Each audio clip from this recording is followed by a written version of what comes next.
Intelligent Homosexuals Guide to Communism, Capitalism, and the Spiritual Key, or something like that. IHO for short. And when I go and see a piece of work like that, I mean, it is one of the best things I've ever seen. I encourage you to try and go and see it. Maybe the Great American Play, I think. When I see something like that, the theatre wins hands down, and I feel very remiss that I haven't done a play since that thing, Dr. Faustus in Liverpool in 2005, so that's 11 years ago. Theatre was always my first love as a kid. I never for a second thought I'd ever work in television or film. It never crossed my mind. So it was a sort of an accident. But I have fallen in love with television and film in a way more deeply than maybe I had for a while with stage. But I would love to sort of test myself again on the stage. And I don't think I've really learned as much as I should on the stage. So I would love to do that. It's been hard living in Los Angeles, which is not a theatre culture really. But now that I'm back in Europe, maybe there'll be more opportunities, and whilst it would be terrifying to sort of throw yourself into that again, I think it is the most magical thing that you can do, is when in a live space you can transport people into other mind spaces and physical spaces and make it work. It's very much harder, I think, than doing it with the whiz-bangs and sound that you can do on a massive screen or even a small screen, but it's definitely the purest form for an actor, because you're really in charge.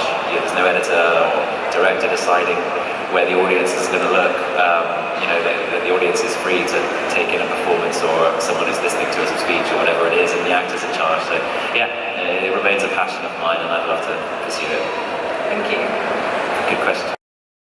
It really helped show a new audience of science fiction how it could be done. Yeah, I agree. And I think a lot of innovators within television and film are fans of the show, and they consciously tip their hat to it in lots of different ways. You watch a lot of the special effects in big movies now, and you see some of the stuff that we started to do to try and create a realism in space.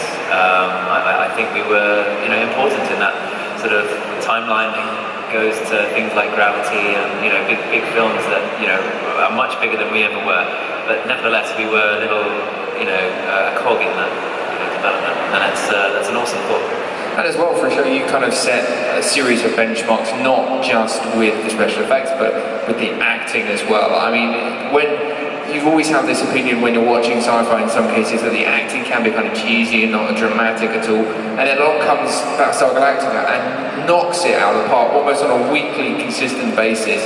You had strong performances from everyone, including yourself, that were just incredible to watch. Yeah, thanks for saying that. I mean, the tone of the show was always deliberately trying to be different to what was known as the sort of space opera genre. Ron was explicit about making it look and feel more like a documentary, so the behaviour had to be real, and that was a gift. Once you're told that as an actor, and you're not sort of asked to heighten or embellish your performance, then it's kind of a relief. Yeah. Just bring honesty and try and be in the situation as truthfully as you can. That's a gift, and I think they had the confidence to trust us with that. There's almost a freedom. Do you have a sense of freedom when you walked on the set? Yeah, no, it was a big sense of freedom. We had some really confident writers who allowed us to riff and change things and sort of find different flow within a scene that was definitely still the scene that they penned, but sometimes it grew a life of its own, and that was true of the camera work too. We had sometimes 3 or 4 cameras going at any one time, and what's called the A camera is normally your master storyteller, but the B and the C camera were more or less encouraged to go out on a hunting mission and see what they could shoot. And so they were free to rack focus and to zoom and punch in and punch out and do all sorts of things with camera work in normal dramatic storytelling is not really permitted to do. But because we were sort of tipping our hat to the documentary form, where there's more of an awareness that there are people filming. They were allowed to do that, so they were very free too. And I'd get a tap on the shoulder from Tim, who was our amazing B camera operator, and he would say, he would bypass the director a lot of times, say, hey, that thing that you did there, I caught it, can we just do it again? And I don't know if you knew you were on camera, and I go, no, I had no idea. So, well, you're on, I'm going to get you. So there was a whole lot of dialogue going on. It was very free. Sounds, as you say, as an actor, that's incredibly rewarding. But there was also some really intense emotion, gut-wrenching scenes in there. What particularly was the one that you found, did you think, the most hardest to do, or was there just a lot of them you found hard to do? There were loads. I mean, one of the ones that just pops in my mind was the whole sequence where Duala dies, and sort of the grief and the guilt and everything that goes along with stuff like that. Such heavy stuff that I've been blessed enough not to have to live through as a human being, but Battlestar, that was just served up to us like 3 times an episode. You got a bit worn out by it, and you struggle to sort of assimilate that depth of despair and tragedy that often for a character, and how much numbness comes into it, and how much raw emotion is there, and it was hard, it was energetic and draining to do stuff like that. And did you find that at the end of every season, when you've done, after so much of it, you just want to just kind of detach from it all for a while and just chill out and do something that wasn't that? Yeah, I don't ever really have that much of a problem with that. I mean, I have a family life at home, which sort of, you've got to connect with if you care at all about, your most important relationship. So, I would switch off pretty easy after work. But, the working day was emotionally draining, no doubt about it. I mean, it was hard work. And I'm sure, if you were going to immerse yourself in that world, and, Daniel Day-Lewis, who's a legendary actor who I adore, and I would love to have his discipline and work process, but if you were to apply that to, Battlestar, I don't know if you'd survive 5 years of doing that. Almost tried to make us not sleep in the episode that was about sleep deprivation, 33, the very first episode, and he didn't sleep for a week. And I had 3 kids, so I wasn't getting that much sleep anyway, so I didn't feel the need to exacerbate it. But we took it pretty seriously, and different actors had different ways of trying to be truthful. And when the series ended, and sometimes actors do get to keep a memento or two. Did you get to keep a memento? Yeah, I've got a few mementos, one of which I stole before the series ended, and then was asked to bring it back, which was my flight suit. I thought we were done with that with Lee, so I nicked it when the writer's strike hit, and then sure enough we had flashbacks in the final few episodes, so I had to get back on the plane and go back to LA and pick it up and bring it back, and miraculously find it in the costume truck. So there's that one, and I have now got it officially given to me at the end, but I got bits and pieces, dog tags, the little lighter. I want to sit with my kids and watch it, and I'll have a really objective response to it, I hope. It's very important. I mean, it must be nice though, because as you mentioned there, the popular culture effect it has, when you might be sitting down watching an episode of Big Bang Theory and everything like that, and they purposely, they start talking about Battlestar Galactica and watching it, and you must be like, this is kind of surreal because I was involved in that. Yeah. No, it is surreal when you see it mentioned in other cultural forms, but the one thing that's ruined it for me though is this, there was a word in our show, an expletive that everyone got attached to and started to pervade popular culture. People would say it and in other forms, and it really caught on, especially in the States. In a series where you bulk up a little bit. I wonder how much of that was prosthetics and how much did you actually have to bulk out for it? Well, I would have loved to have gone all method on it and bulked up, and I think maybe subliminally I did a little. I felt freer maybe to eat what I wanted, but no, it was all in the nature of television. I had to be back in fighting shape about a week after, so there was no opportunity to do anything like that. It was all lots of padding. Grace Park's pregnancy belly that she wore for her character, which I nicked.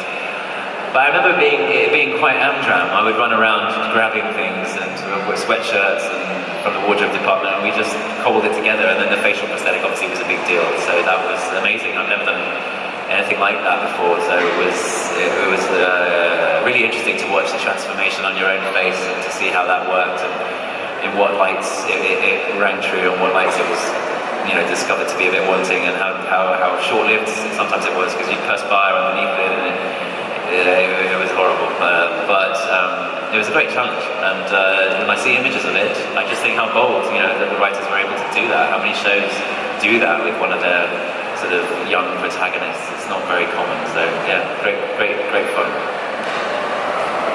UK, in particular, the location shooting all over London. Oh, it was very special. I've been away in the States for a long time, and come back to my hometown and to be on the streets and shoot among Londoners as they tried to get to work and from work. And Bradley and I'd be walking through them, and with the camera crew and stuff. It was lots of banter, lots of retorts. And once the episode started airing, and people got more familiar with the characters that we played, it became more and more comical. And Bradley obviously is very recognisable in this country, so he got a lot of flack from passing cabbies and stuff, and he would return it. And we had some wonderful days, because we would go out, we would shoot pages and pages of dialogue, walk and talks around different corners of central London. And in between takes, we would pop into various hotels for cups of coffee, and it was skeletal guerrilla shooting, and we had some great times, Brad and I, doing that. It was fun. Thank you. I have been asked it before, and I think I give different answers every time. And I mean, the obvious one is Baltar, because it's always fun to play the bad guy, and I'm not sure I could do it half as well as James did, but it would be fun trying. I guess now that I'm a bit older, maybe I could I could take a step up in seniority and have a go at like Colonel Ty or even my old man at some point.